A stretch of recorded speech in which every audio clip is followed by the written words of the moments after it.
Writing budgets for grant proposals can be a daunting task.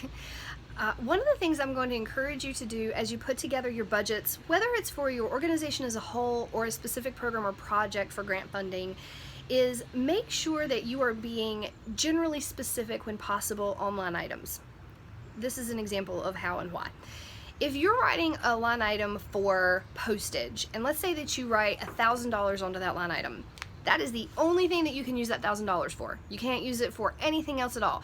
If somebody donated the postage to you and you didn't need that money, you couldn't use it for anything else, unless you went back to the foundation and got it reallocated to another line, which they may or may not approve.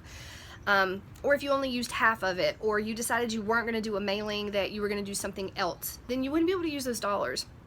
However, if you had written into that line item marketing expenses, you could use it for postage or toner or printer ink or folders, printing, copying, having someone design a trifold brochure, having someone design marketing for your website, lots and lots and lots of different things, because it's a more generic, generally specific term than postage.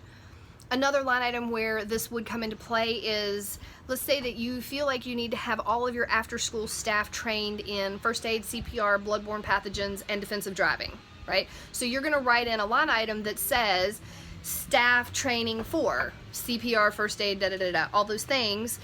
Well, what happens if you get 2 or 3 staff over the summer that have been lifeguards, in their careers, and they're currently first aid and CPR certified? So now you don't need to send them for that, but you have enough money in your line items to do it. If you had been more generally specific and said staff development as a line item, now you have extra dollars left over that you could send maybe an office staff to get certified as a notary public. Or maybe you could send a staff to a training that comes up during the year that you weren't anticipating, because now you can be a little more flexible with those dollars. One more example I could think of off the top of my head would be, instead of saying mileage reimbursement as a line item, maybe you say travel expenses. Because now, instead of just reimbursing yourself for the gas that you spent, you could rent a car, pay for a hotel, get an Uber or a taxi, pay for airfare, get a ferry if you're somewhere and you have to, be on a ferry, or pay for a hotel room. Anything that has to do with travel reimbursement now qualifies on that line item. So I encourage you to think outside the box a little bit and try to be generally specific when you can on your budgets.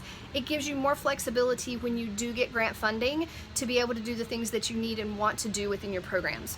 So I hope that helps, and as you work and put your budgets together for your proposals this year, hopefully that will give you some more flexibility in the dollars that you spend later in the year. Hope you have a great day, happy writing, and join us for another episode of Growing for Good with Funding for Good soon.